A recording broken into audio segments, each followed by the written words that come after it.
Boa noite, Cristina. Seja bem-vinda. Obrigada. Bom, a Cristina já é uma colaboradora nossa aí, né? Para mim está sendo a primeira vez participando com ela. E da vez passada eu estava viajando. A Cristina é lá da cidade do Rio de Janeiro. Ela é atuante lá no GRESG, Grupo de Estudo Espírita Saint-Germain. Fica lá na freguesia em Jacarepaguá. Então, a Cristina vai apresentar para a gente, né, a palestra de hoje. Queria dar muito boa noite a todos que estão participando conosco. Quem quiser fazer, né, alguma pergunta para a Cristina, coloca no comentário aí, que na medida do possível ela vai responder. Dando seguimento, né, às palestras do GAEB, né, que é o Grupo de Apoio Holístico Eurico Barçanufo, aqui de Volta Redonda. Vou fazer a nossa leitura de abertura, que é do livro Caminho, Verdade e Vida. A leitura de hoje é a de número 60, Psicografia de Francisco Cândido Xavier pelo Espírito de Emmanuel. A lição 60, o título é Prática do Bem. Porque assim é a vontade de Deus, que fazendo o bem, tapeis a boca à ignorância dos homens loucos. 1 Pedro, capítulo 2, versículo 15. À medida que o espírito avulta em conhecimento, mas compreende o valor do tempo e das oportunidades que a vida maior lhe proporciona, reconhecendo, por fim, a imprudência de gastar recursos preciosos em discussões estéreis e caprichosas. O apóstolo Pedro recomenda seja lembrado que a vontade de Deus se faça o bem, impondo silêncio à ignorância e à loucura dos homens. Uma contenda pode perdurar por muitos anos, com graves desastres para as forças em litígio. Todavia, basta uma expressão de renúncia para que a concórdia se estabeleça num dia. No serviço divino, é aconselhável não disputar, a não ser o esclarecimento e a energia traduzem caridade. Nesse caminho, a prática do bem é a bússola do ensino. Antecedendo qualquer disputa, convém dar algo de nós mesmos.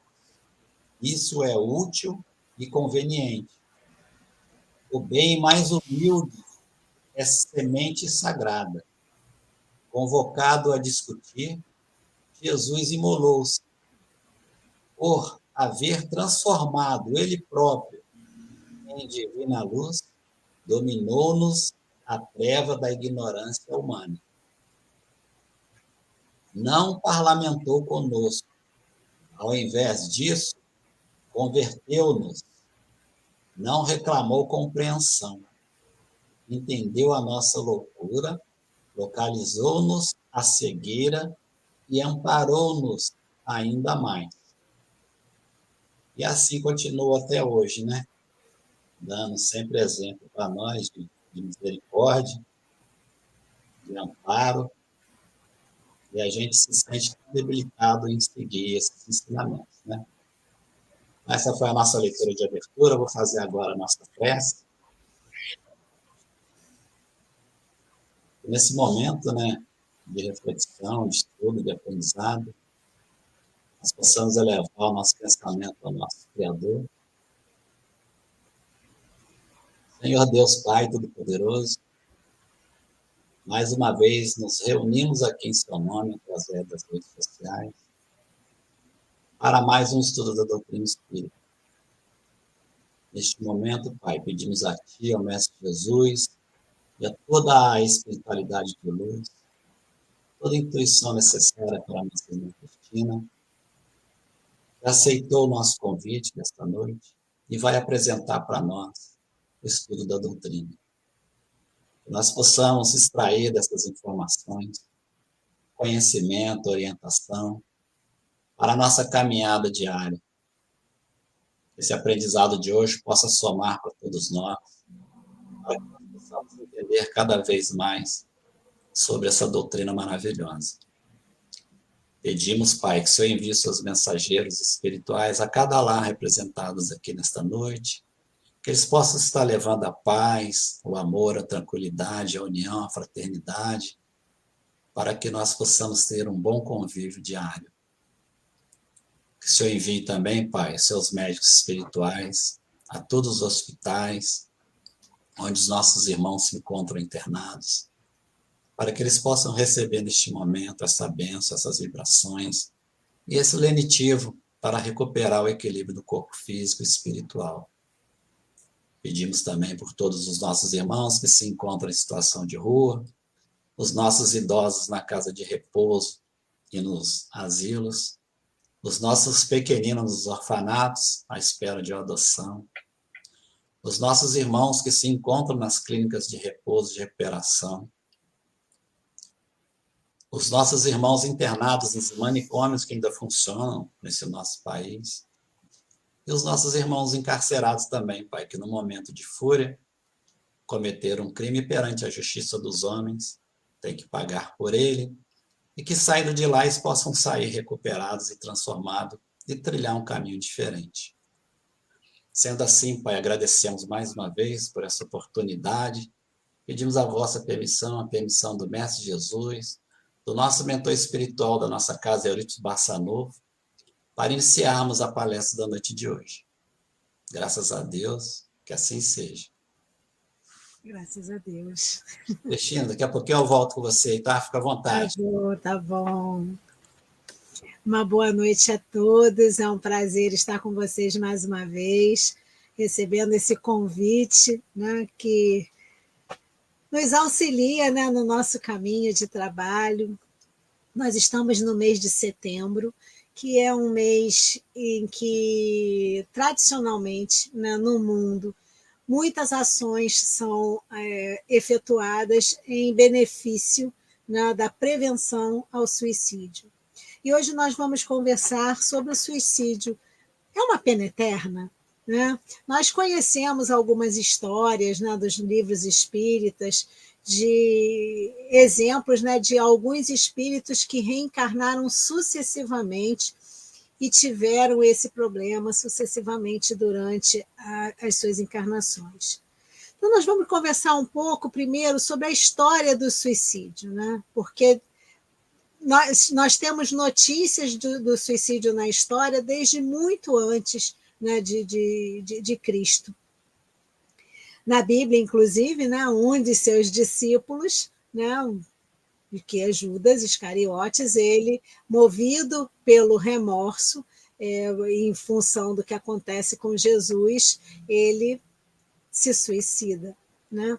Então, se pensarmos em Judas e pensarmos nas questões de penas eternas, será que Judas ele estaria até hoje condenado a uma eternidade sem nenhum tipo de condição de ser perdoado, de se redimir dos seus erros? Então, nós entendemos, né, que através da doutrina espírita, que nos traz tanto conhecimento, que não é assim que funciona, porque tanto os erros mais graves quanto os mais brandos nós temos condição de corrigir. Né? Por isso que nós somos beneficiados pelas reencarnações. Então, nós vamos começar, né, com a história do suicídio, ela remonta a muitas culturas antigas e ela pode ser vista de diferentes contextos ao longo da história. Né?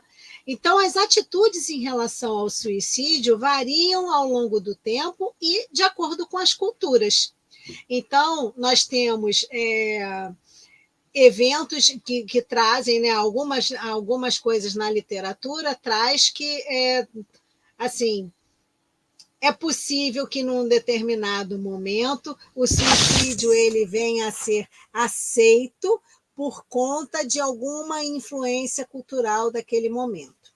Então, nós temos, né, que assim, a literatura, né, traz para a gente a história de alguns personagens, né, que se suicidaram no curso das suas histórias.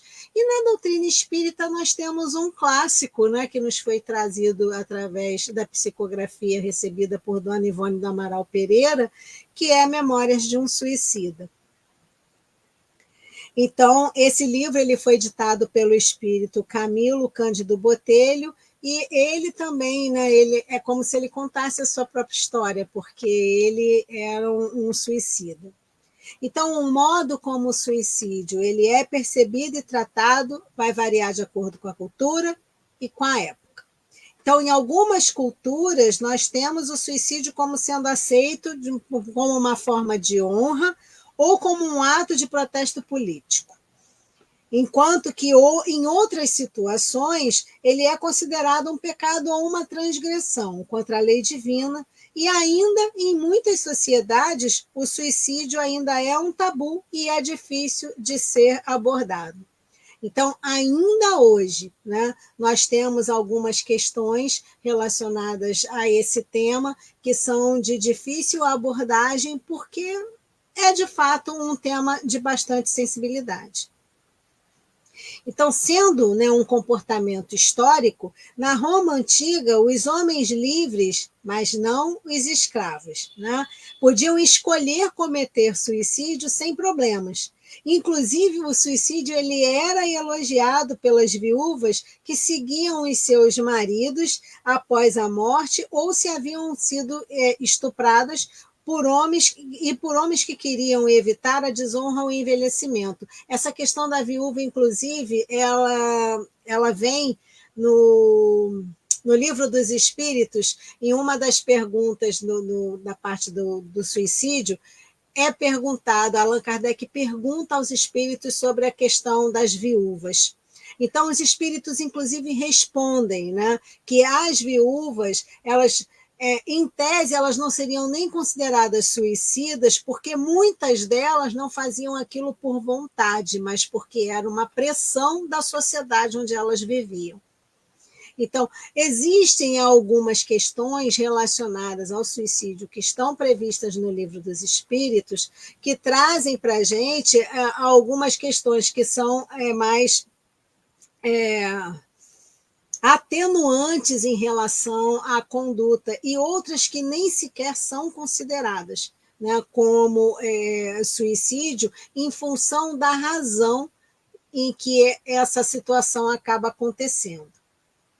Então, ele nunca foi, né, assim, na Roma antiga, nesse momento, nunca foi considerado uma infração, né?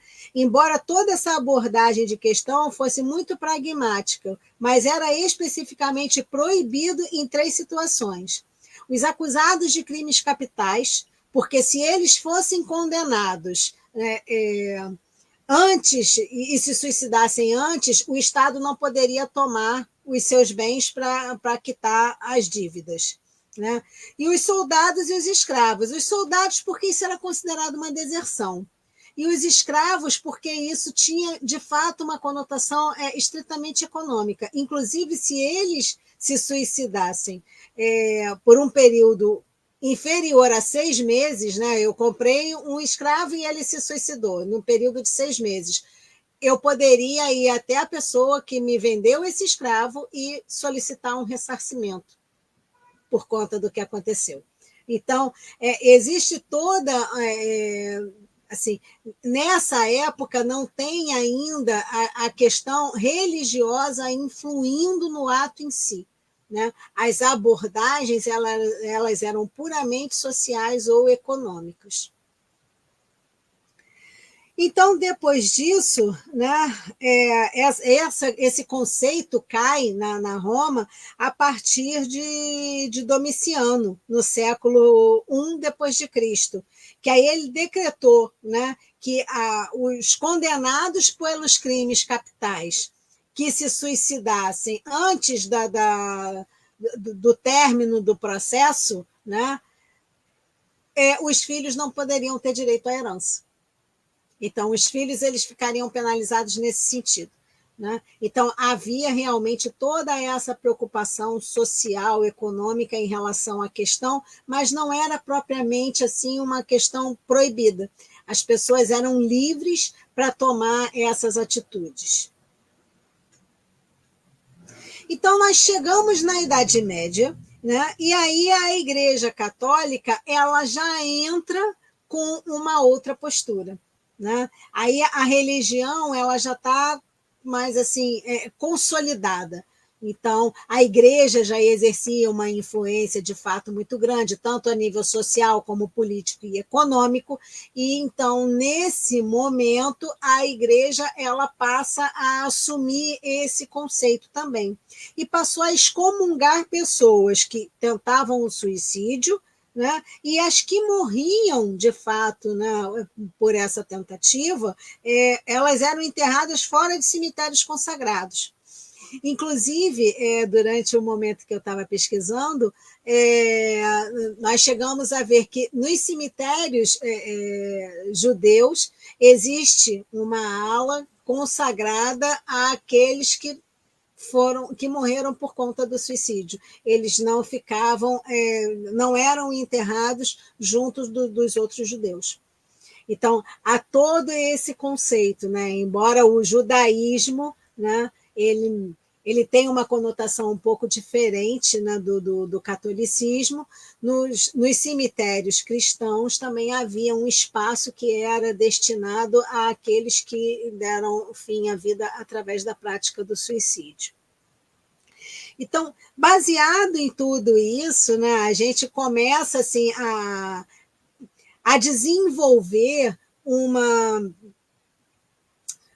não é uma antipatia, mas uma dificuldade de lidar com essa questão, tanto do ponto de vista da prevenção, como após, porque a família, de uma certa forma, ela passava a ser assim, estigmatizada por conta do que aconteceu. Então, essa família, ela acabava tendo essa marca, não somente pelo ponto de vista da sua própria emoção, né, de ter perdido um ente querido por força de um ato tão desesperador, mas também pela questão social e, às vezes, pela questão religiosa. As famílias acabavam sofrendo algum tipo de... meu Deus, esqueci o nome agora. Assim, sofriam porque, afinal de contas, elas tinham, né, a pessoa da família que tinha praticado o ato, então elas acabavam ficando assim renegadas dentro da sociedade por conta disso. E depois disso, né, com o passar dos tempos, essa tônica dessa discussão sobre a prática vai se modificando, como também a forma de execução. Mas isso ainda era um problema nas sociedades, porque o tempo vai passando e você vai consolidando assim uma nova visão sobre o problema, mas você ainda não consegue conversar sobre o assunto de uma forma que possa, de fato, ajudar essa sociedade, né? Tanto do ponto de vista da prevenção, como do ponto de vista do auxílio para aquele que fica.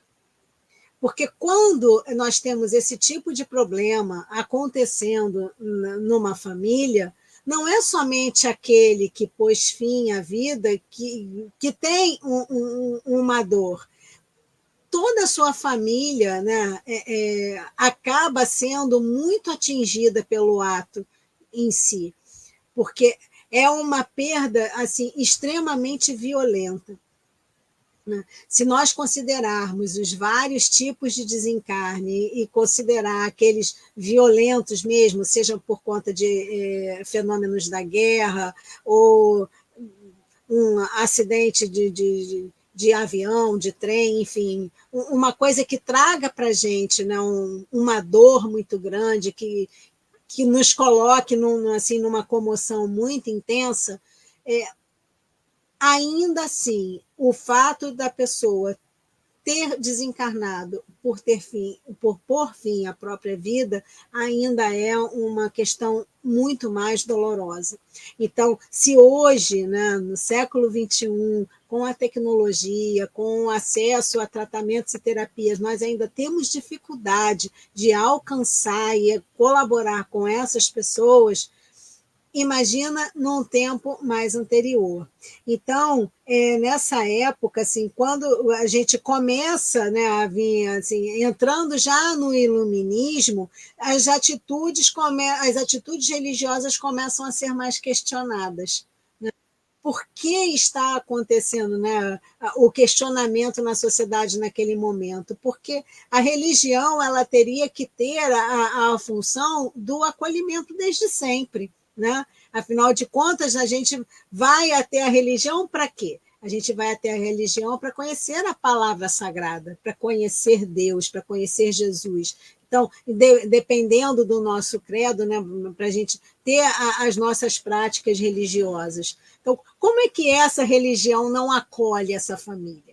Como é que essa religião renega aquele ser que pôs fim à vida, obrigando a ele ser sepultado num lugar que não é considerado sagrado? Então, começa-se a vir essa discussão. Né? O iluminismo ele começa a trazer isso para dentro da sociedade, e isso já é uma semente favorável para todo o desenvolvimento que vem acontecendo e que a gente já alcança na sociedade hoje.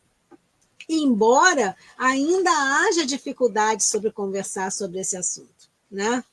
Então, na Europa do século XIX, por exemplo, o suicídio ele parou de ser visto como causado por pecado. Né? Em vez disso, ele passou a ser uma consequência de insanidade. Então, ele passa a ser um problema de saúde. Né? Porque se a pessoa está fora da sua condição de sanidade, ela está tendo algum tipo de problema de saúde. Então, a sua causa, mesmo assim, ainda permanecia sem solução, né, de auxílio para que fosse evitado. E que uma vez que tivesse acontecido, que essa família recebesse um apoio mais adequado. Então, pensava-se somente no ato em si, mas não nos meios de evitar a sua execução. Né? Então, não se tinha acesso, não se tinha sensibilidade, né, para que a gente olhasse o outro. Hoje nós somos, né, assim, instruídos, sensibilizados a olhar para o outro, a prestar atenção no seu comportamento, a prestar atenção na sua palavra, se aquela pessoa está se isolando mais, se ela já está fazendo um episódio de depressão, ou se ela está entrando num quadro depressivo, se ela tem uma tristeza muito evidente. Então, hoje nós temos essa instrução, a gente está caminhando para essa sensibilização de uma forma mais ampla, de uma forma mais assim, agregadora. Mas aqui a gente está falando ainda do século XIX, né? Em que essas práticas, na verdade, elas ainda não existem. E mesmo as religiões no século XIX ainda não trazem, né, no seu seio esse conceito de abraçar, de atender essa família de uma forma mais fraternal. Então, ainda hoje, por conta disso, nós temos em algumas religiões o conceito de que o suicida é passivo para ir para o inferno, porque o seu ato é um pecado. Mesmo hoje, a gente ainda tem esse conceito.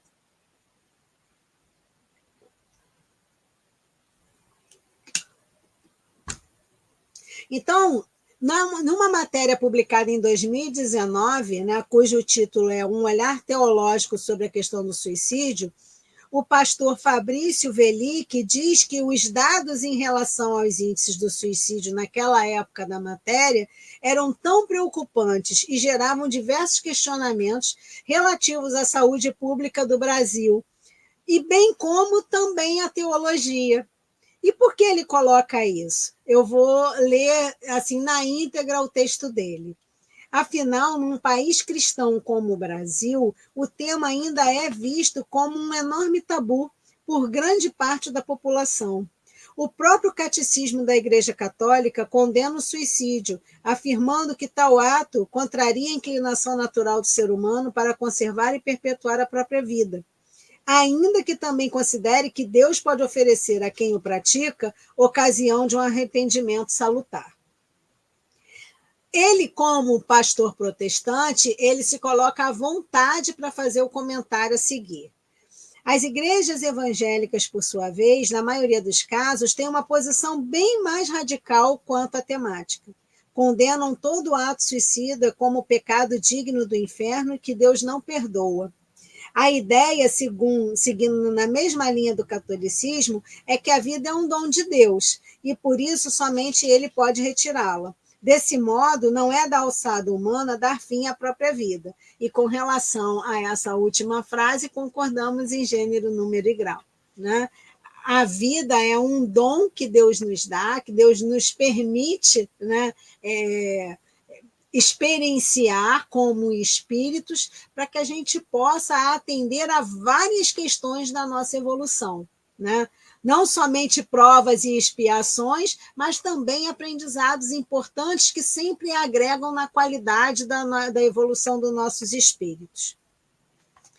Então, passando, né, por essa questão, entrando nesse viés de que ainda é considerado um pecado e de que a pessoa ainda pode ir para o inferno, né, no Livro dos Espíritos, na parte 4ª, que é o capítulo que fala das esperanças e consolações, no capítulo 1, que trata das penas e gozos terrenos, nós temos as perguntas de 957, tratando do tema sob a ótica da doutrina espírita, né? E ao longo desse livro, nós temos outras referências também relacionadas ao suicídio, mas nós vamos citar apenas algumas questões para a nossa abordagem. Então, na pergunta 944, Allan Kardec pergunta: tem o homem o direito de dispor da sua vida? E o espírito comunicante diz que não, que só a Deus assiste esse direito. O suicídio voluntário importa numa transgressão desta lei. Então, olha, quando ele diz que a gente está transgredindo a lei, a gente está cometendo um crime, a gente está cometendo um erro, mas em momento nenhum, até aqui, estão dizendo que por conta disso nós vamos ser punidos para sempre.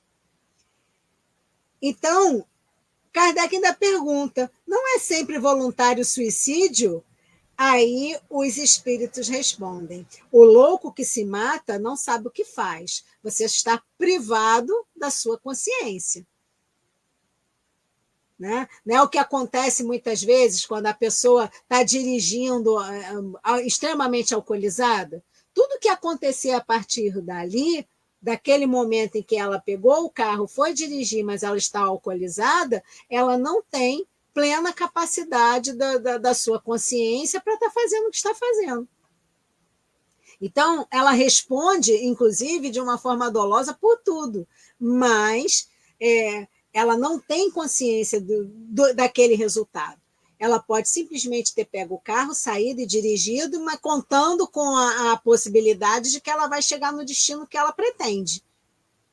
E nada dá errado nesse caminho. Mas, de qualquer forma, né, aí colocando a questão se eu estou fazendo uma coisa que não é certa, eu já estou assinando embaixo pela possibilidade de algo dar errado. Então, considerando isso já não é mais um atenuante, pode ser um agravante. Mas o resultado em si, aquela pessoa não está prevendo que ela vai dar fim à própria vida pelo fato dela estar fazendo aquilo, mas ela tem consciência de que ela está fazendo algo errado. Na pergunta 946, ele pergunta assim: e do suicídio cujo fim é fugir aquele que o comete às misérias e às decepções deste mundo? Então o espírito responde: pobres espíritos que não têm a coragem de suportar as misérias da existência. Deus ajuda aos que sofrem e não aos que carecem de energia e de coragem. As tribulações da vida são provas ou expiações. Felizes os que as suportam sem se queixar, porque serão recompensados. Ai, porém, daqueles que esperam a salvação do que na sua impiedade chamam acaso ou fortuna.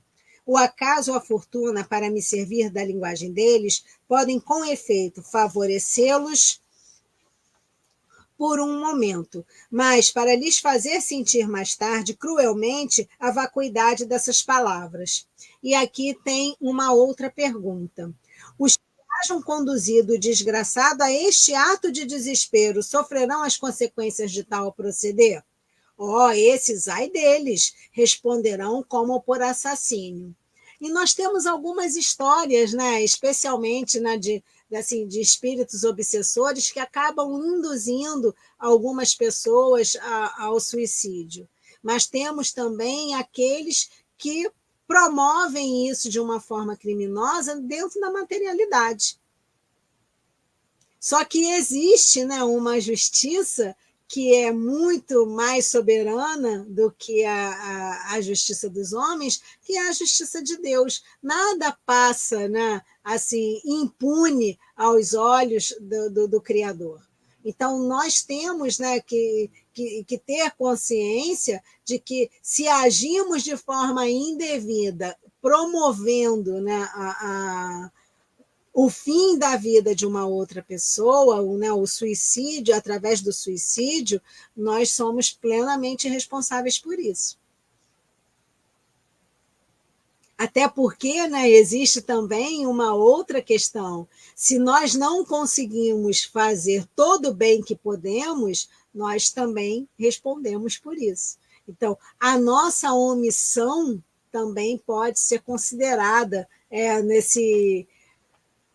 nesse critério, né? Não de assassiná-lo, mas de se omitir. Então, quando às vezes a gente nega ajuda a uma pessoa que está precisando do nosso ouvido, às vezes tudo que a pessoa precisa é no nosso ouvido, de uma escuta ativa.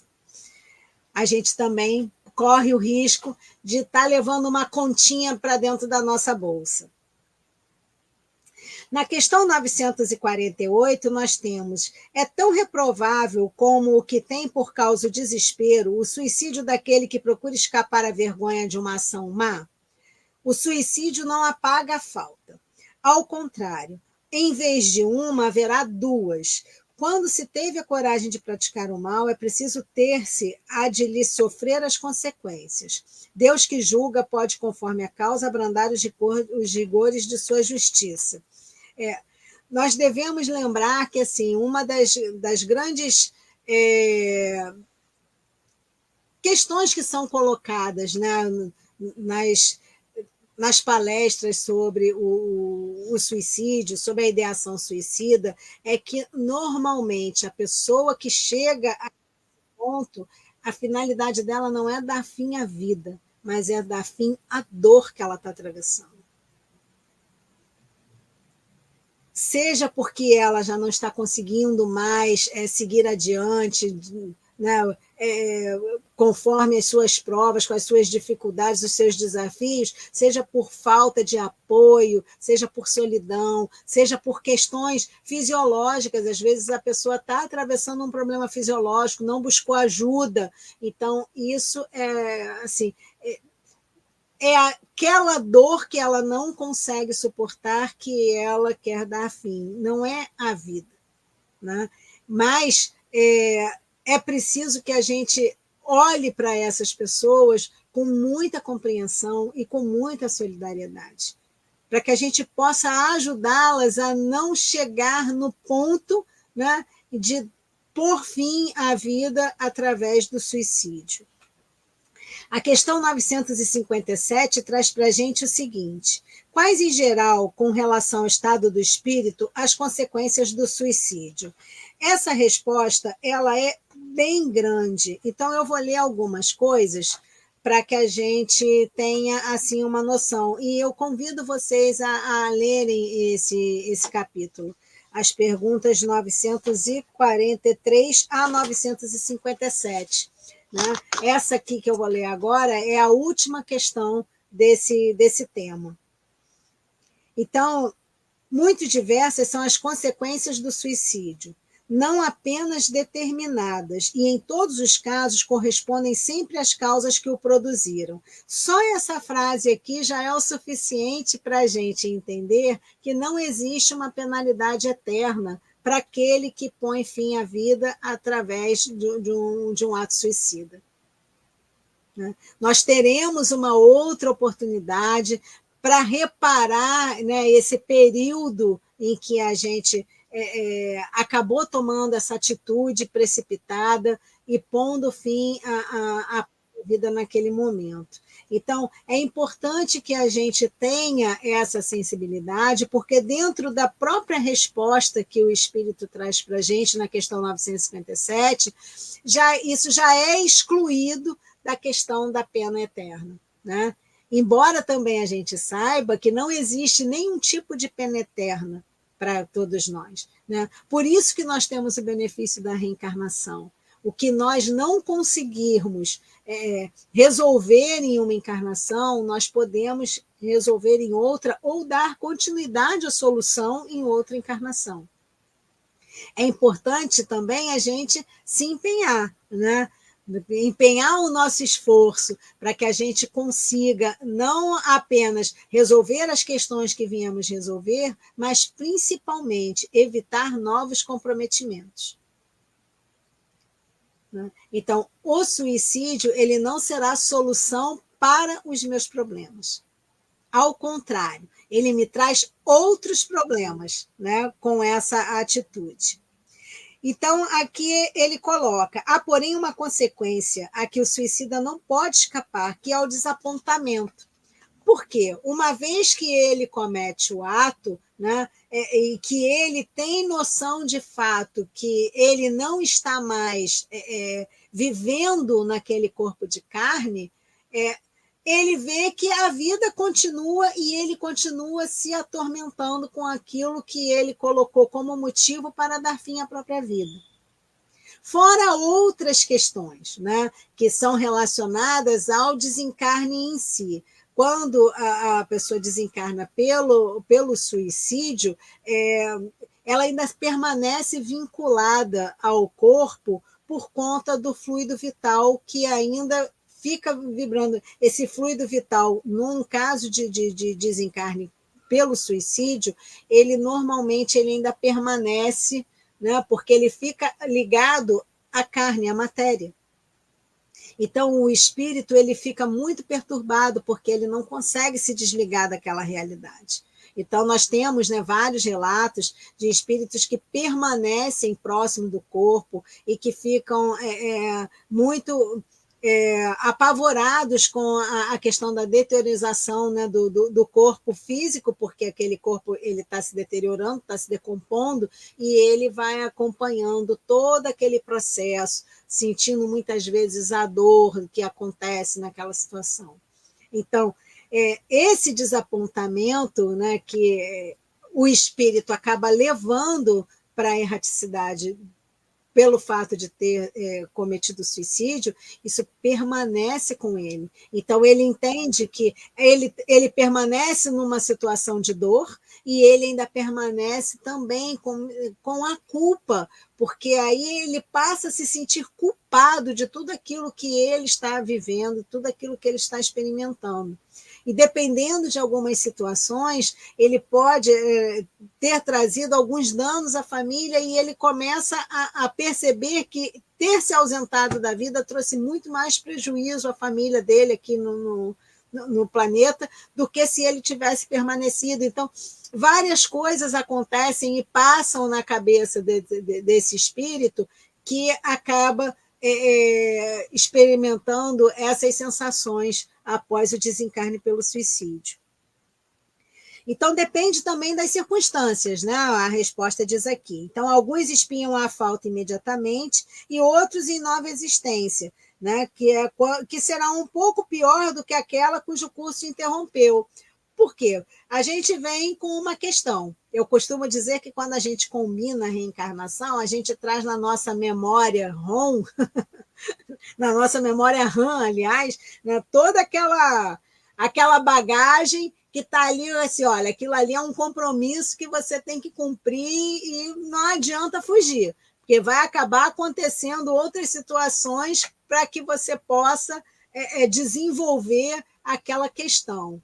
Então, só que se eu tenho uma programação de viver 70 anos e eu me suicido aos 30, eu ainda tenho 40 anos de fluido vital ali, que ficam, né, naquele processo. Então, assim, eu preciso, dependendo da situação, de como foi o desencarne, talvez numa próxima encarnação, eu traga alguns problemas físicos em decorrência dessa questão que eu fiz com o meu perispírito. Então, isso tudo é um fator complicador. Então, no lugar de eu ter um problema, eu passo a ter 2 problemas.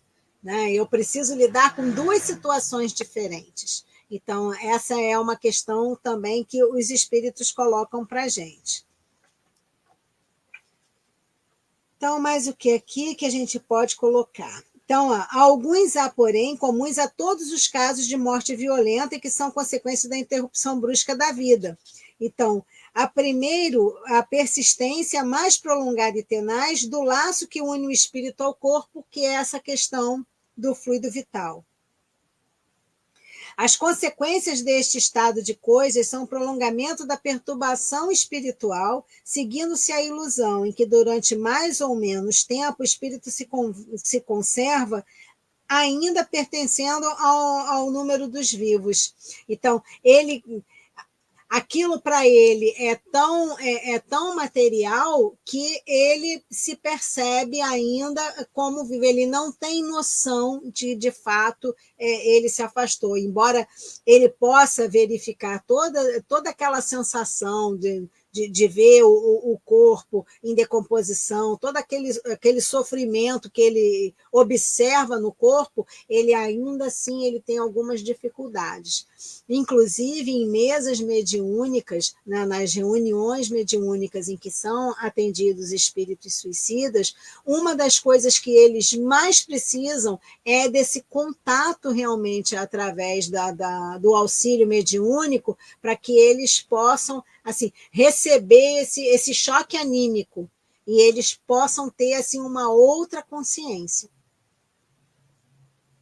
Então, esse tipo de auxílio vem através do auxílio mediúnico, na reunião mediúnica em que eles tenham condição de ser atendidos. Mas o que nós colocamos aqui? Então, continuando, a religião, a moral, todas as filosofias condenam o suicídio como contrário às leis da natureza. Todas nos dizem, em princípio, que ninguém tem o direito de abreviar voluntariamente a vida. Entretanto, por que não se tem esse direito? Por que não é livre o homem de pôr termo aos seus sofrimentos? Então, ao Espiritismo estava reservado demonstrar, pelo exemplo dos que sucumbiram, que o suicídio não é uma falta somente por construir uma infração de uma lei moral, consideração de pouco peso para certos indivíduos, mas também é um ato que leva a alguma estupidez, pois não se ganha nada aquele que o pratica. E antes, muito antes, o contrário é o que se dá. Né? Como eles nos ensinam, na teoria, porém, os fatos é que eles nos põem sob as vistas. Então, eles nos mostram que, na verdade, toda vez que há uma mensagem, né, dada por um espírito que desencarnou pelo suicídio, eles demonstram sempre muito arrependimento. Há assim, um grande arrependimento de terem feito o que fizeram. Né? Não somente consigo, mas muitas vezes eles acabam falando do sofrimento da família, né? Da dificuldade, alguns, né, põem a termo a vida porque perderam uma pessoa muito querida, então acham que se fizerem a passagem também, né? Mesmo que seja pelo suicídio, que eles vão encontrar a pessoa lá do outro lado e às vezes não vão encontrar e vão se afastar dessa pessoa ainda por muitos e muitos anos, exatamente porque há uma diferença vibracional muito grande, né? Entre aquele espírito que desencarnou pelo suicídio, daquele outro espírito que desencarnou no tempo que precisava desencarnar, fosse por um acidente, fosse por uma questão de saúde, né? Então, não existe, né, essa possibilidade assim rápida de reencontrar um ente que desencarnou primeiro, utilizando como modo a desencarnação pelo suicídio. Então, o espírito que se suicida, ele tem muito essa dificuldade de entender isso. Então, nós já vimos, várias questões, né, a respeito do suicídio, tanto do ponto de vista da doutrina espírita, quanto do ponto de vista histórico e cultural. E a gente entra mais uma vez na questão: é uma pena eterna? Então, não, nós já vimos que não é uma pena eterna, que na própria questão 957, os espíritos já dizem que não existe eternidade, não existe uma punição eterna para a pessoa que encerra a sua reencarnação dessa forma. Mas nós temos outros termos, né, outros temas relacionados às penas e gozos futuros, então nós tiramos aqui algumas questões. Na 990, por exemplo, o Allan Kardec pergunta: o arrependimento se dá no estado corporal ou no espiritual? Então, o espírito responde que é no estado espiritual. Quando a gente, né, desencarna, especialmente, né, motivado por uma ação suicida, o que acontece? Eu já desencarnei, então quem é que vai tomar consciência do que fez? É o meu espírito. Não é o meu corpo. Então, nesse caso, ele também coloca: pode acontecer no estado corporal? Também, quando você compreende a diferença entre o bem e o mal. Ou seja, eu posso até ter tentado o ato, não conseguir, e aí eu modifico a minha forma de ver as coisas. Na questão 991, qual a consequência do arrependimento no estado espiritual? A ele: desejar o arrependido uma nova encarnação para se purificar. Então, eu cometi um erro, eu desencarnei em alguma das minhas reencarnações, eu cometi o suicídio, e eu venho nessa encarnação agora com condição de reparar esse erro que eu cometi lá atrás, né? Então, o espírito compreende as imperfeições que o privam de ser feliz e, por isso, ele aspira uma nova existência para que possa expiar as suas faltas. Então, tiramos aqui um trecho, né, que é de um dos comentários da questão 1009, que vale muito a pena também ler, e nós trouxemos aqui uma fala de Pedro. Então, quem é, com efeito, o culpado? É aquele que, por um desvio, por um falso movimento da alma, se afasta do objetivo da criação, que consiste no culto harmonioso do belo, do bem, idealizados pelo arquétipo humano, pelo homem-deus, por Jesus Cristo. Que é o castigo? A consequência natural derivada desse falso movimento. Uma certa soma de dores necessárias a desgostá-lo da sua deformidade pela experimentação do sofrimento. O castigo é o aguilhão que estimula a alma, pela amargura, a se dobrar sobre si mesma e a buscar o porto de salvação. Então, é através dessa nova encarnação que eu tenho a possibilidade de reparar isso. E eu, como ainda necessito desse processo da dor para reparar isso, né? Porque nós ainda não, a gente ainda não consegue aprender plenamente pelo amor, a dor ainda é necessária, então ela vem sob essa forma de castigo.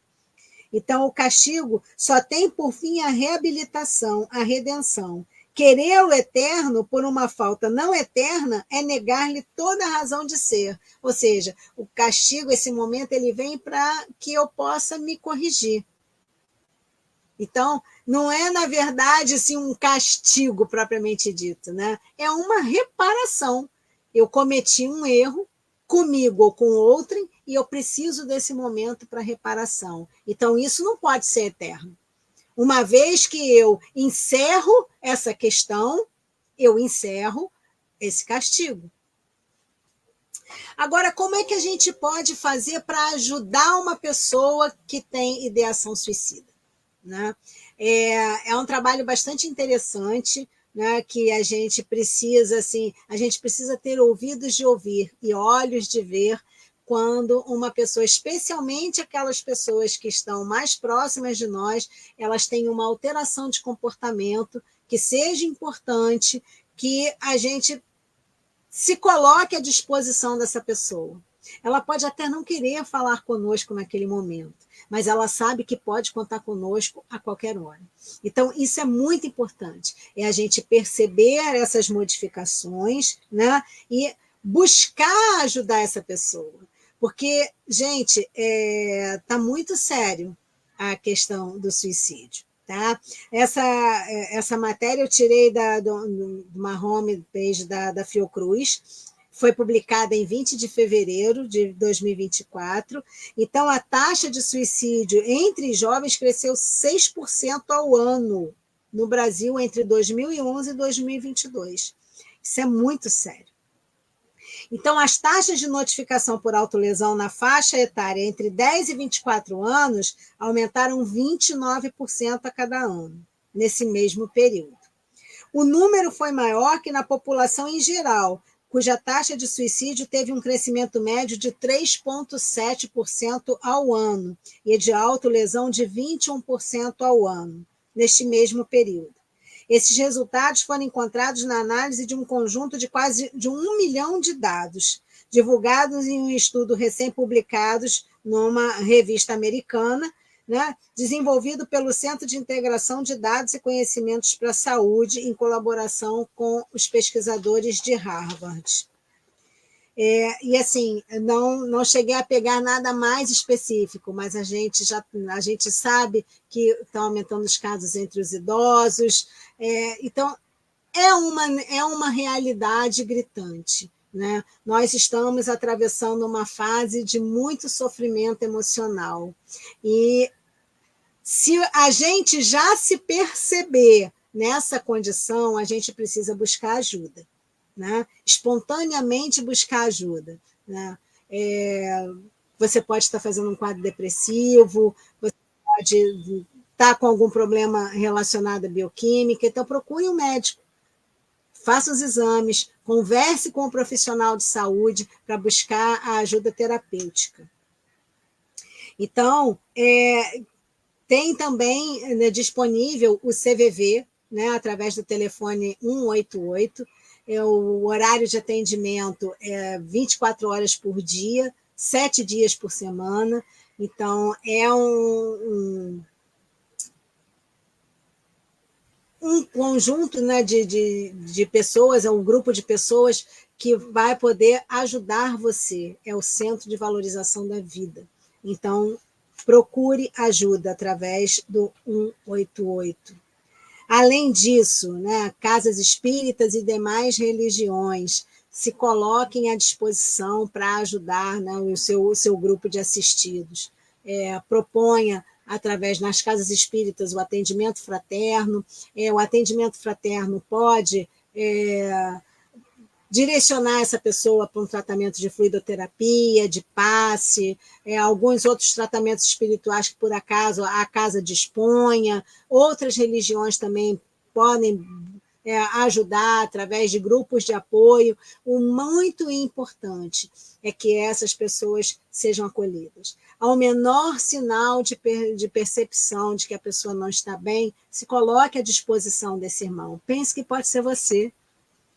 E se você não conhece a pessoa e sentir que a pessoa não está bem do seu lado na condução, ofereça um sorriso para ela. Às vezes o seu sorriso pode salvar o dia de uma pessoa.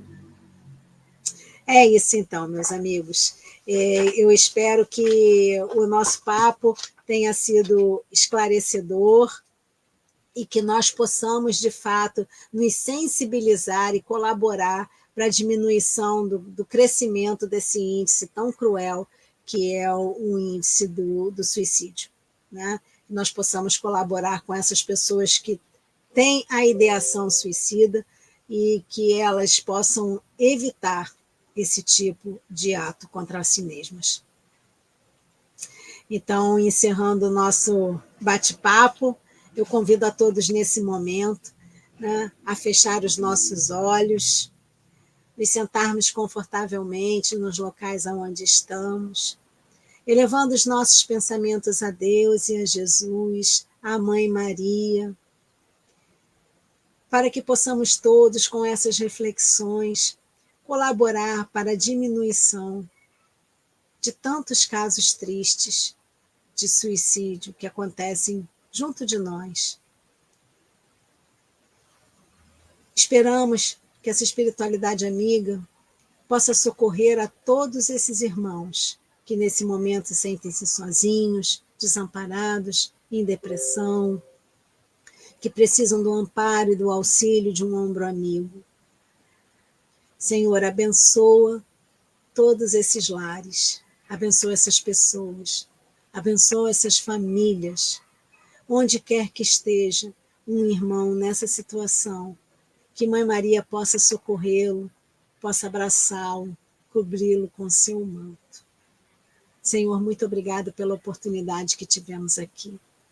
Que possamos elevar os nossos pensamentos a Ti sempre que nos sentirmos desamparados e sozinhos, porque o Senhor é o nosso Pai e é o nosso maior amigo.